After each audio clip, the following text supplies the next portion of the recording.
Welcome to the Light of Sirio podcast.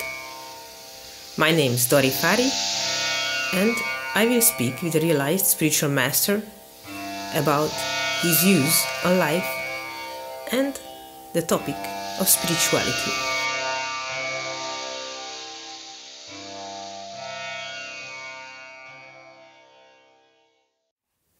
So welcome, dear master, again. Thank you for being here with me to have this conversation and new episode of the podcast. And I would like to begin this episode again by reading a quote from Master Kirpa's book, The Crown of Life. As we said, we will talk in this episode about initiation, and I choose a quote which I felt to be connected to this argument. So it goes like this.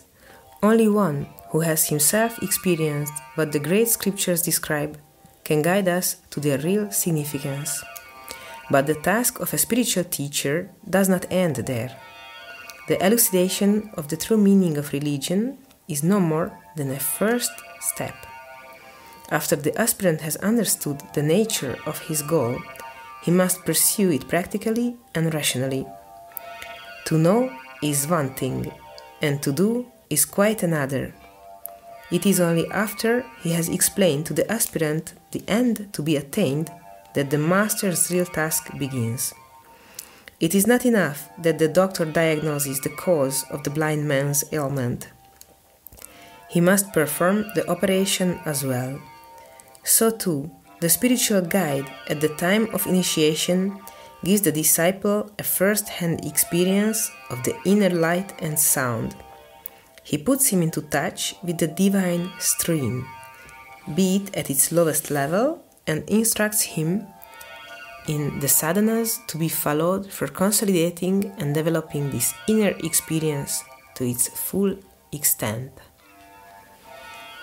So we again have lots of things in this quote said, but what caught really my attention when it says, to know is one thing, and to do is quite another. So it's about putting things into practice.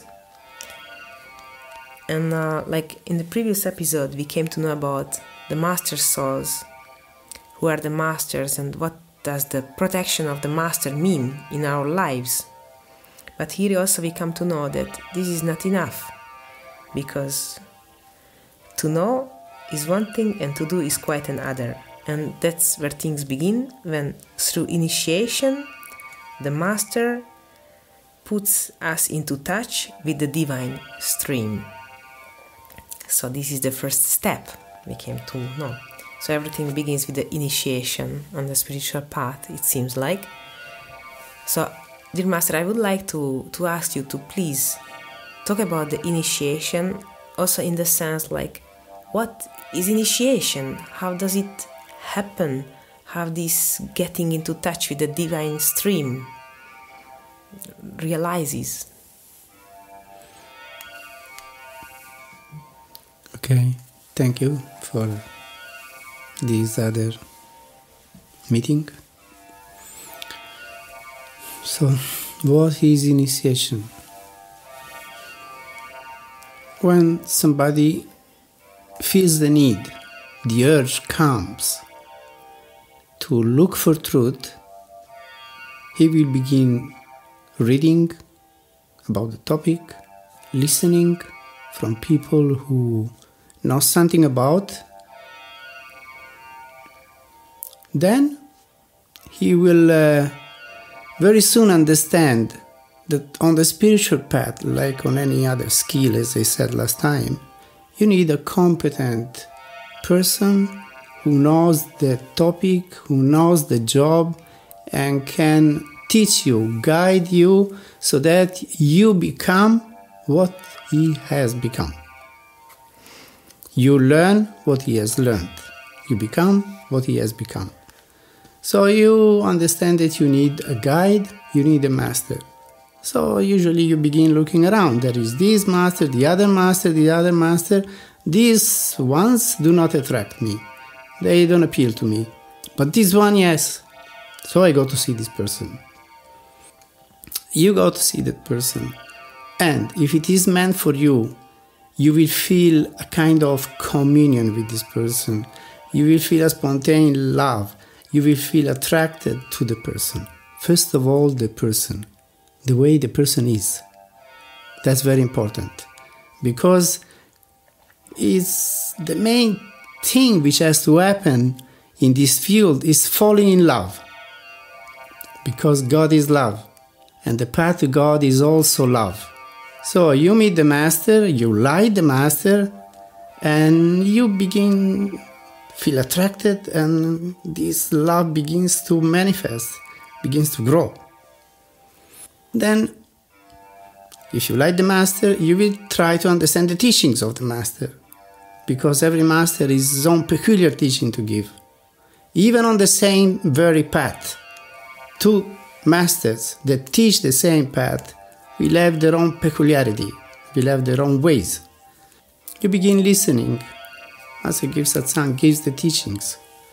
So the Master tells you what the Master teaches. First of all, he teaches to change your lifestyle. You want to be initiated, you want to go on a path, so you can't be the same man that you were before. You have to change your lifestyle. So, what it means change your lifestyle? There are some teachings that ask you to be a honest, straightforward person, a person that, if he's looking for truth, wants to be a true man. Being a true man, it means living by the truth.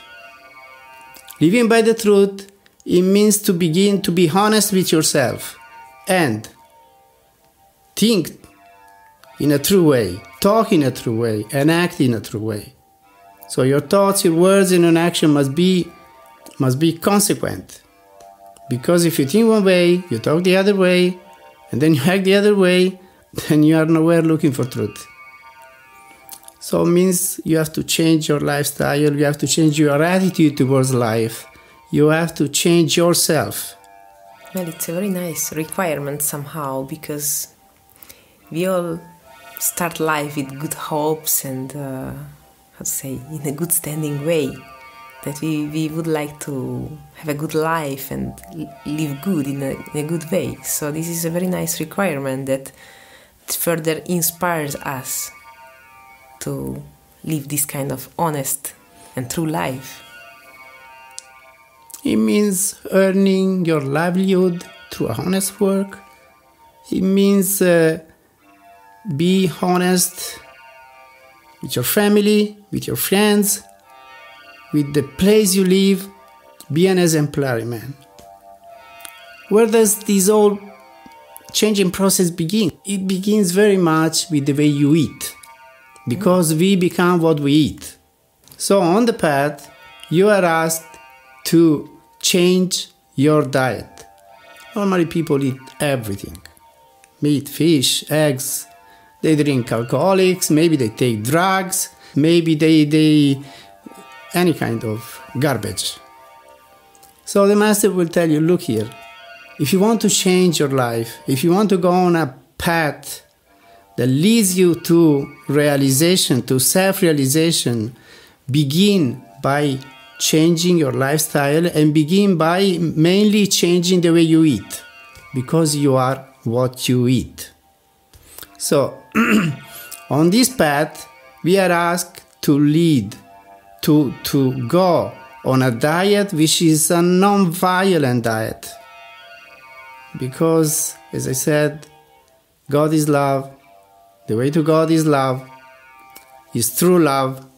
So, if you want to live a life directed towards love, you can't kill anybody. So you have to have a non-violent diet. The Master asks you to be a vegetarian, to give up meat, to give up fish, to give up eggs, to give up alcoholics, to give up drugs if you take them, because this is going to clear your consciousness. If you want to go on a path that leads you to full consciousness, you begin clearing your consciousness. And you do it by giving up all these these things which cloud your consciousness, which make your consciousness dull. So, the way you eat and the drinks that you take are very important to clear up your consciousness. So the master asks you to go on a diet like this, on a lifestyle of this kind, at least for 3 months. You meet the master, you listen to the teachings, then you say, Master, I would like to be initiated on this path. So he tell you, okay, if you want to be initiated, change your lifestyle and show to me that you are able to keep it. Because a week is not enough. A month is not enough to change your habits. It takes some time to change your habits. So you have to go on a lifestyle of this kind for at least 3 months, 6 months. It's even better. And what if somebody is already vegetarian? Then what does the master say? Well, in my case, when I met Master Kripala, I was already vegetarian. So he didn't ask me to change my lifestyle and show it through a period, 6 months. He gave me initiation after 15 days because I was already vegetarian. If you're not, in many cases people are not, because they maybe don't understand the importance of it. So they have to show through a period that they stick to the lifestyle, which is a requirement, very important requirement on the spiritual path. After this, if you want to be initiated, something else. During this period, you have to study very much the master teachings and try to really understand them. Because if you want to go on a path, you can go blindly. You have to understand what the path is all about, what they propose to you, what you have to do in order to get there where you want to get. So it's very important to learn the teachings, to study the teachings and understand them very well.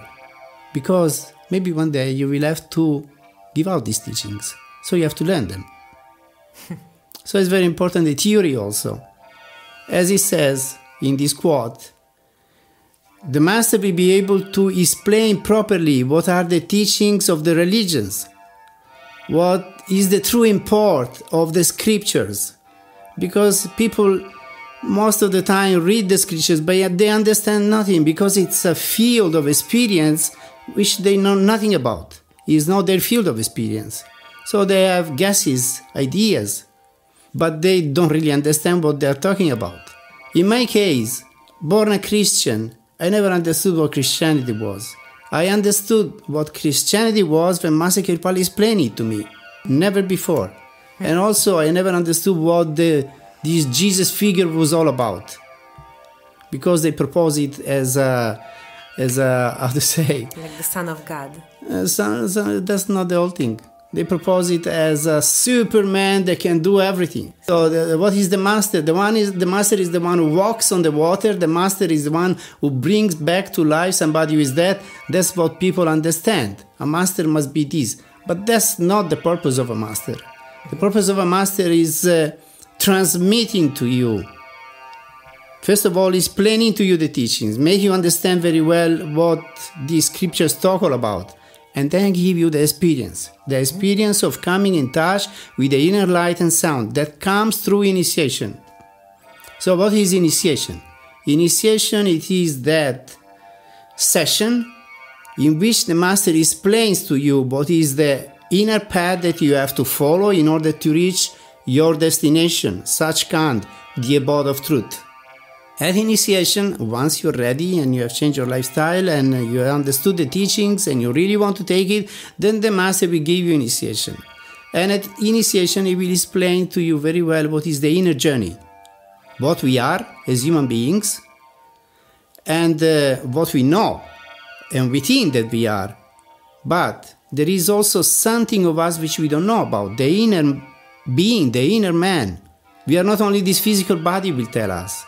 We have also an astral body, we have also a causal body, and there is an astral plane, and there is a causal plane which we have to cross in order to reach the abode of truth. So, this is the theoretical part of initiation. All these explanations will be given very detailed. And then, in India, initiation is called Nam Dan, means giving the name. What is giving the name? So this supreme being, the supreme reality, it has been given so many names by different masters. This is what is called mantra or a simran.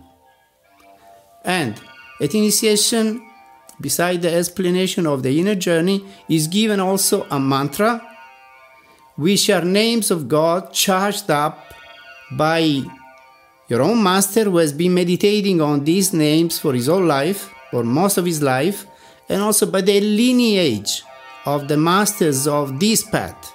They have all meditated on this simran, on this mantra.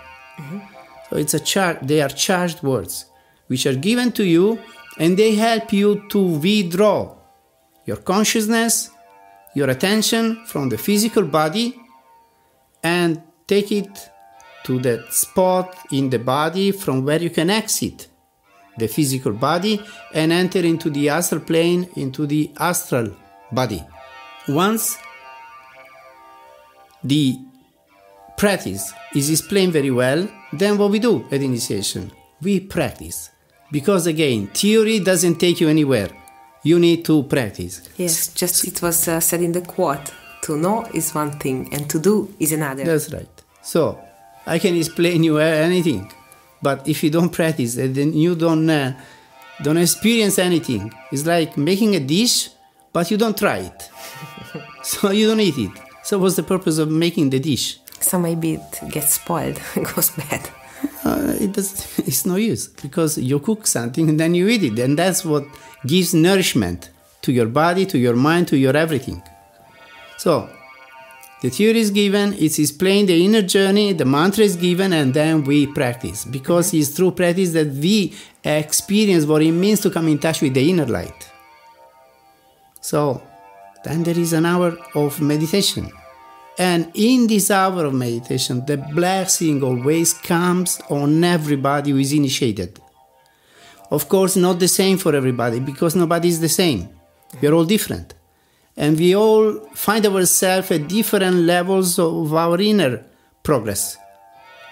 So according to how we are, the way we are, and where we stand on our evolution, we are allowed to have a contact with the divine light, which can be less or more intense. But everybody gets something. Everybody at initiation feels that's a special event that touches very much the inner being, the soul, and you feel that you are blessed in a certain degree. They all feel it.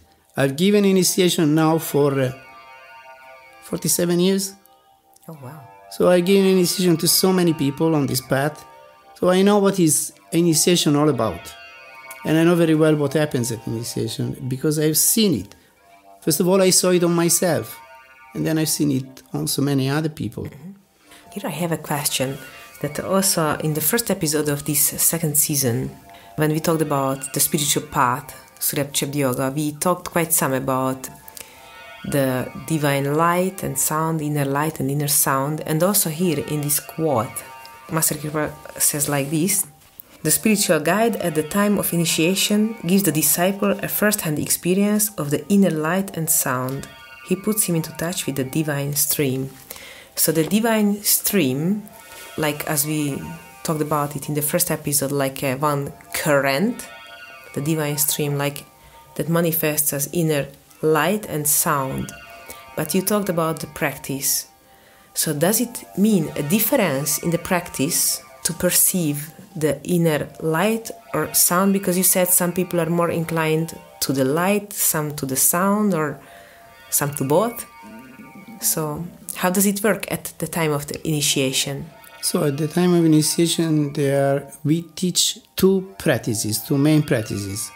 One is for coming in touch with the inner light, and one is coming in touch with the inner sound. So there are two separate practices. First, we do the meditation to manifest the inner light, and then we do the meditation to manifest the inner sound.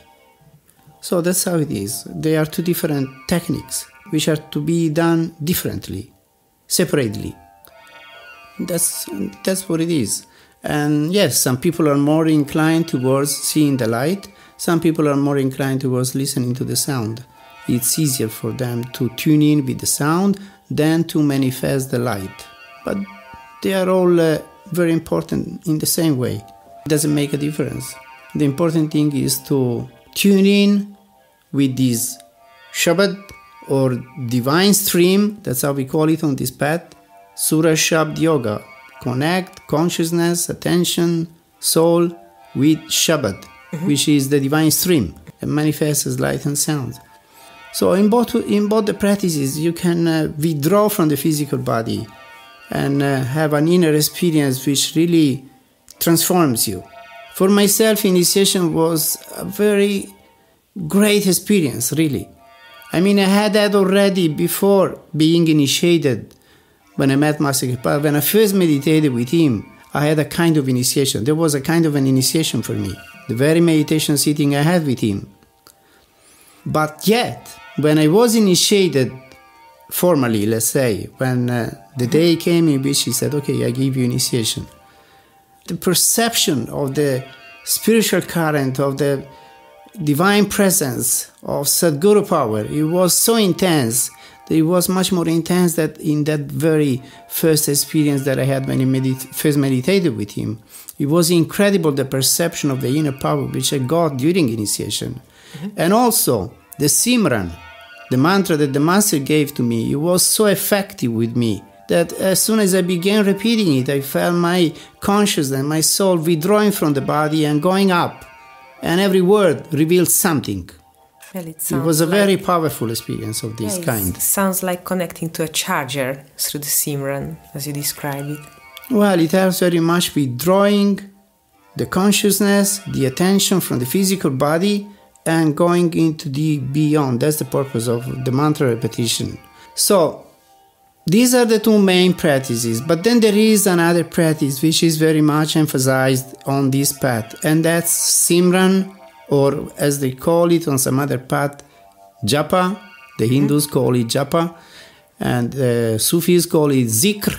So it is the repetition of the holy names of God, because as you think, so you become. So if you get very much into it, then you can have wonderful experiences, even while living in the world, even while acting in the world. I've had periods in which I was so much into the repetition. I was so deeply into it that even while I was working and doing everything in the world, I had such wonderful inner revelations and inner perceptions and such blissful states. That was amazing. So even in action, you may begin through the repetition of Simran, of the holy names of God, experiencing a very high state of consciousness and be in perfect bliss all the time. Oh, it sounds really beautiful. Actually, I plan to dedicate an episode later on just to the practice, so then I will note a question about this for later on. But I have a few questions just to clarify some points further. Then you mentioned as like a requirement in the path to live an honest life, a true life. And you mentioned also the vegetarian diet and to take care of our body. What other requirements there are to be able to be initiated? Diet is the main thing. Then the other requirement is live a honest life. Earn your livelihood by the sweat of your brow. Means earn your livelihood through honest means, through a work. Whichever is your direction in life, whichever is your work, it must be honest and never suck the blood of others in order to enrich yourself. Be honest. Be of service. If you have more, share it with others. Don't be greedy. You know, there are some things on the path which are advised, repeated again and again. Raise above lust, anger, greed, attachment, and egoism. So this is the requirement. Make an effort. Try your best to raise above these evils, which are sickness and diseases for all of mankind. Try to get above these tendencies. And yes, diet, honest living, honest earnings, selfless service, share with others, help others. Be a loving person. You want to realize God, there is love. So be a loving person. Be of service. Be of somebody that shares love with others. Be a smiley person. Because a smile costs nothing and makes everybody happy and makes everybody laugh and smile back at you. So be a good person. Oh, this is beautiful. You know that from the previous episode there is something which you said which sounded so good, so appealing to me, that stuck into my mind. That like when you said, light comes from light, life comes from life. And now I could add to this, and love comes from love. And this is very beautiful that like in the previous episode there was this example which you gave about the candles, that there is a candle which is lighted and then you put near another candle to light it, so that this light that continues. And now people who go to a master, then eventually, as you said, it's a matter of falling in love. And this kind of beautiful spiritual love, which you describe it like a beautiful source of inspiration to be a better person, to overcome our shortcomings. And this is really pure love. And then eventually we get this love in our hearts, this kind of spiritual love. And then we can also give it to others. This is very beautiful. So like light comes from light, life comes from life, and then love comes from love. There was another thing which I wanted to ask you, just to clarify a little bit more about the initiation, because you said that first one has to change lifestyle, like transform our life to be ready to be initiated, to be ready to receive initiation from a spiritual master. But you said we also have to study the teachings and to learn them very well. So then, is there, I mean, it might sound like a stupid question, but is there an exam that one has to take when they check that are you really vegetarian? Do you really earn your living in an honest way? Did you overcome your shortcomings? And did you learn the teachings? You have to write a test, or how is it? Well, at the time of Master Kripal, yes, there was kind of a test. I mean, those who wanted to be initiated, there was a form which they have to fill up and say what they have done, how they're doing before they were initiated. There was a initiation form which had to fill up. Mm-hmm. With Sanjay, this was not there. But the thing is, the Master gives you teachings. He tells you. He asks you. He doesn't impose it on you. You are going to the Master, because it's a big misunderstanding. People keep talking about masters or gurus conditioning the life of people. Gurus are not looking for anybody. People go to the gurus and they ask for teaching, they ask for direction in life, for initiation. So the Master says, okay, you want to be initiated. I don't ask you for there are many gurus who ask for a lot of money to give initiation, mind you. On this path, we are not asking money to anybody, but we ask people to change their lifestyle. So, you want to be initiated, this is what you're meant to do.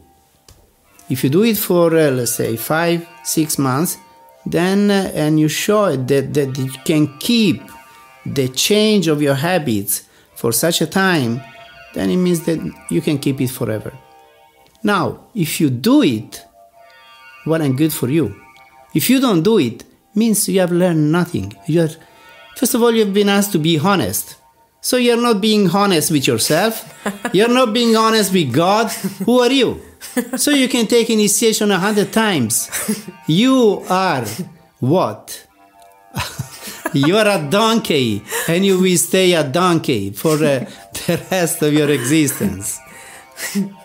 No? So if you go to a master and you ask for initiation, you are asked to change your lifestyle, live in a certain way, and you don't change, and then you go to take initiation, that means you are a poor being. Well, you get nowhere in your life. Just came into my mind, as it is said, as Master Kirpa called it, this kind of work with the master, like man-making process. So somebody who is a donkey cannot undergo the man-making process. Yes, you will go through the donkey transformation into a bull, maybe. Oh, this is very funny. Anyway. So, anyway, going back to it, so that it's not that one has to take a test about the teachings, is that one will learn and the teachings because wants to learn it, because wants to do the thing, wants to transform the life, and I understand it's also through the teachings. What is a good advice? What's the best practice to get ready for the actual initiation through above the requirements, I mean? It's an inner something. So the attitude by which we do anything in life is what determines the result that you're going to get in whatever you're doing. So for initiation is very important the attitude by which you go to it. It's very important the attitude by which you prepare for yourself for it. And it's very important the attitude by which you go at the very sitting, or call it a ceremony of initiation. It's not a ritual, it's not anything exterior. There are some gurus who make it very, chromatic. Mm-hmm. They have the ritual, they make a fire, the offerings to the gods and this and that. Mm-hmm. In the Hinduism, there are so many types of initiation which are ritual, really. Mm-hmm. But it's not like this on Sant Mat, because Sant Mat is not a religion, and it doesn't use any of the rituals of any religion. Sant Mat is a path to get to truth. Mat is path. Sat is truth. So Sant Mat means follow a path that takes you to truth. So it has nothing to do with rituals, ceremonies, rites and ritual. Master Kirpa always talk a lot about give up rites and rituals. The inner ritual is important of coming in touch with the inner light. It's not so much lighting a candle, a lamp, or this and that. Hindu temples, they come with a bowl, with a fire, and you have to touch the fire, put it to your forehead. It's an outer thing. It may be nice, it may be something cute, but it's nothing inner. Mm-hmm. On this path, we are asked to come in touch with the inner light, not with the outer light. So that's how it is, that's how it goes. And also because we have some questions, I would like to go to that part of the initiation when you said that the theory is explained and then there is done the practice. And there came a question from Rishi from Hungary. Several Indian masters gave a detailed description about the upper inner planes. I would like to ask if possible how Babaji experienced or lived these regions, thinking of the fact of being grown up in a Western culture, so maybe some things he perceived or saw differently.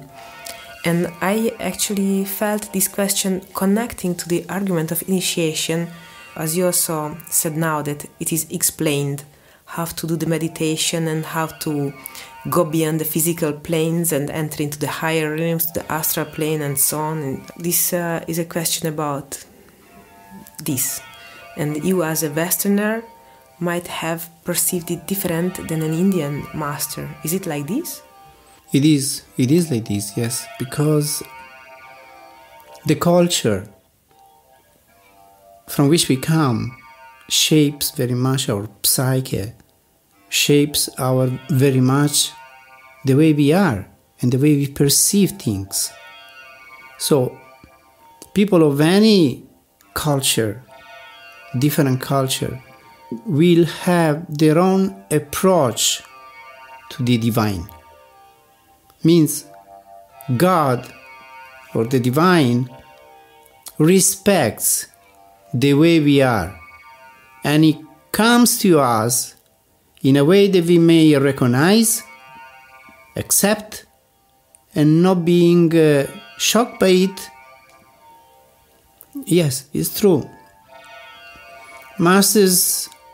Indian masters of this path, they explain these inner planes, these inner levels, let's say, or regions, in their own way, because that's the way they experience it. And for a person of a different culture or religious background, if they have it, then of course will be different. They will have different visions. They will have different experiences in this inner journey. You know, in the beginning I read all these books from Master Kirpal and Papa Savan Singh, Swamiji Maharaj, the Sarbachan, which explain very much what is the theory of this path and what are these inner planes and the experience which you might have when crossing these inner planes. At initiation, we are told some basic experiences which you will have in the astral plane, in the causal plane, super causal plane, and so forth.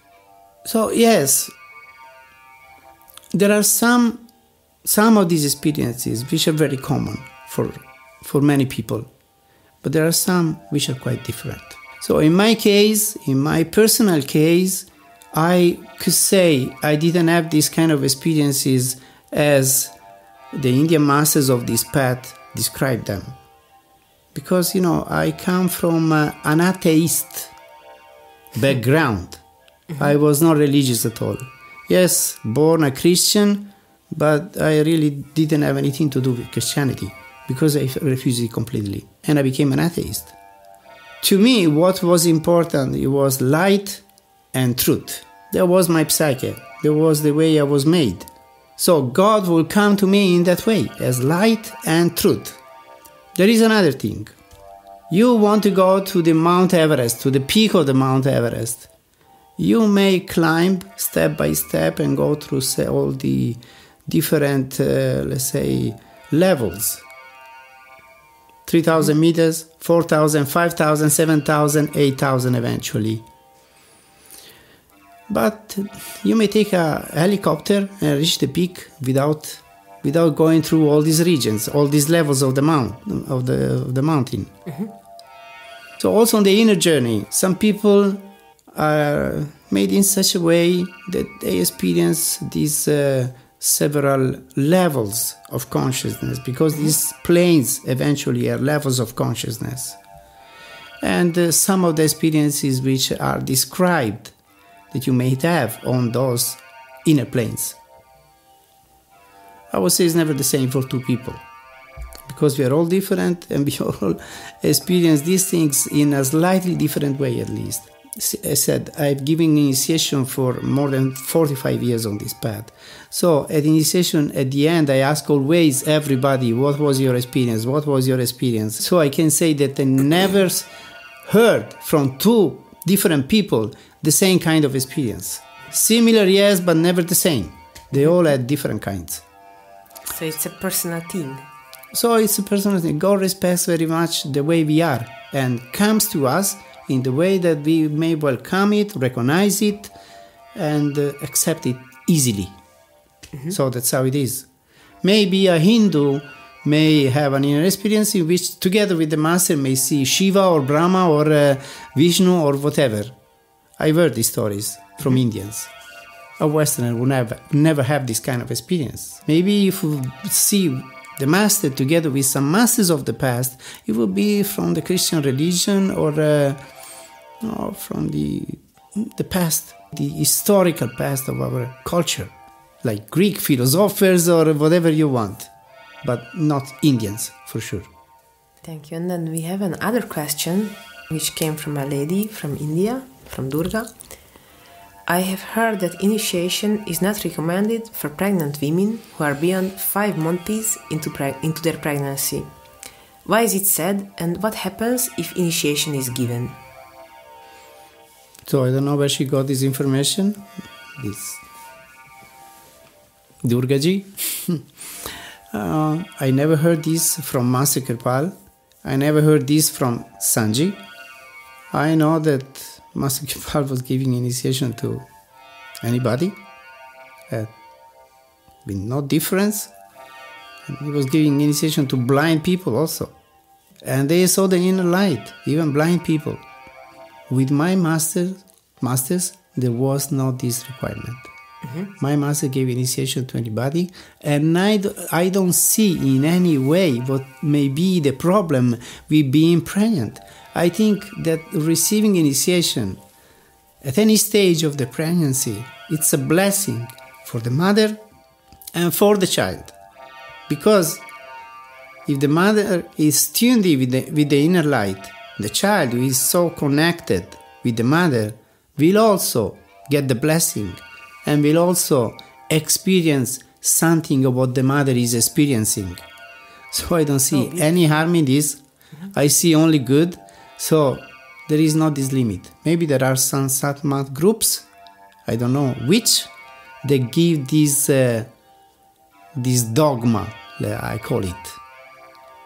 But it's never been there in use with my masters, because when I began giving initiation, Sanji instructed me how to give initiation, to whom to give initiation and to whom not to give. So there was never this requirement. There was never with Sanji, there was never with Master Kirpal, and I'm sure there was never with Baba Sawan Singh. If you read the books of Baba Sawan Singh, his letters, in which he explains so very well all these things, there was never this dogma. And Baba Jaimal Singh also. I've been reading in his letters, in his teachings. Well, the only thing that I could imagine is like they say usually in pregnancy that after 5-6 months the fetus, the baby, becomes like a conscious entity at this time. This is foolish. Sorry, but it's a blessing for the mom, it's a blessing for the child. And anyway, the child, when he's born, he will have to go through his own experiences in life, his direction in life, and if you be interested, but children of people who are initiated, people who are on a spiritual quest, most of the time they get into a spiritual quest. Not always, but most of the times. So it's a blessing that stays with the child also, and even if he will have to go to so many things in his life, her life, yet at some point we feel the need for a spiritual quest. So thank you very much, dear Master, to say all these things, and I think we continue next time. If anybody still has any questions which hasn't yet sent to me to the siriopodcast@gmail.com, then you're most welcome to send your questions. And next episode comes after 2 weeks. And again, to close this episode, we can listen to another beautiful song of Donna Jewel Pollard, I Was Alone Here. So, thank you, Master, that we are not alone here, because you are here with me and here with us, with all those who listen to this podcast now.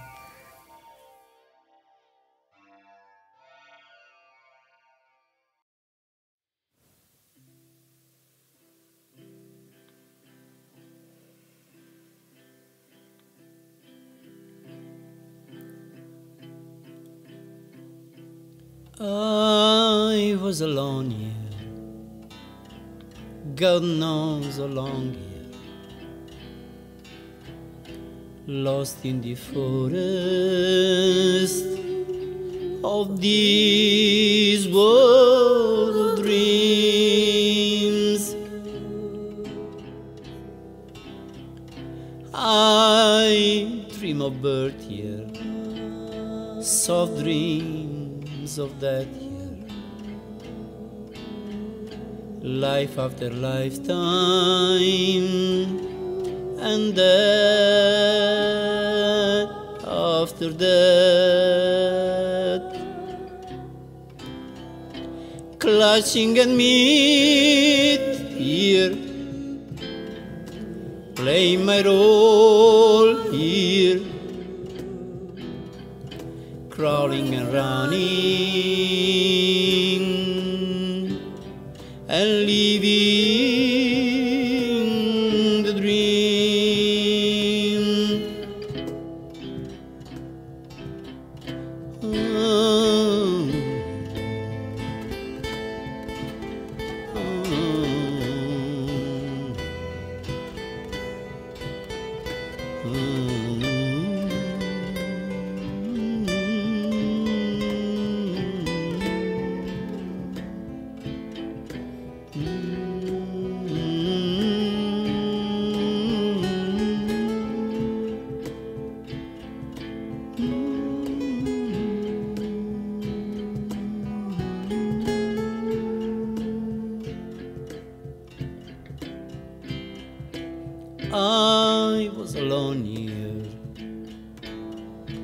God knows how long here, lost in the forest for thousands of years. Then you came, full of grace, touched my heart, turned my face to the skies. I was blind, now I see. I was bound, now I'm free. I was lost, now I'm found. You have come, you have drawn the dream.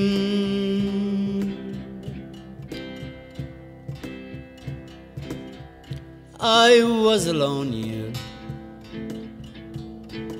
gone not so long here, lost in the forest for thousands of years. Then you came, full of grace, touched my heart, turned my face to the skies. I was blind, now I see. I was bound, now I'm free. I was lost, now I'm found. You have come, you have drawn